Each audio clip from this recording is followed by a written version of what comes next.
नमस्कार मित्रांनो, चला आज आपण बघूया Google पे कशा पद्धतीनं फ्रॉड कार्यक्रम स्कॅम चालू आहे. म्हणजे एक प्रकारे Google पे या ॲप्लिकेशनवरून पण तुमचे पैसे कट होतात, तुमचा फ्रॉड होतो आहे. तर बघूया आपण कशा पद्धतीनं. बघा तुम्ही पीपल या ठिकाणी पॉकेट मनी हे लव म्हणजे अशा प्रकारचं एक ऑप्शन आलेलं आहे आणि ते ओपन केल्यानंतर ते बघा, ते काय सांगतंय, की 2-3 इथं पर्याय दिलेले आहे, की ती प्रोसिजर तुम्ही कंप्लीट करा असं त्यांनी सांगितलेलं आहे. परंतु आपल्याला करायचं काय? या दोन्ही जे ऑप्शन आहे, या दोन्ही ऑप्शनपैकी आपल्याला कोणत्याच ऑप्शनला काही करायचं नाही. जर तुम्ही ठरवीत असाल, की ठरवून तुम्ही जर एखादा ऑप्शन चॉईस करीत असाल, तर 100% तुमच्या खात्यातील रक्कम गायब होणार म्हणजे होणार.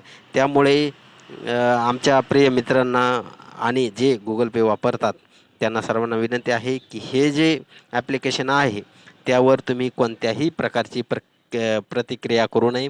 ते ॲप्लिकेशन जे पॉकेट मनी आहे, ते ऑप्शनच ओपन करायचं नाही. जेणेकरून आपण आपली बँकेतील जमा रक्कम सेफ ठेवू. अ, तर असेच नवनवीन व्हिडिओ पाहण्यासाठी आमच्या चॅनलला लाईक करा, सबस्क्राईब करा.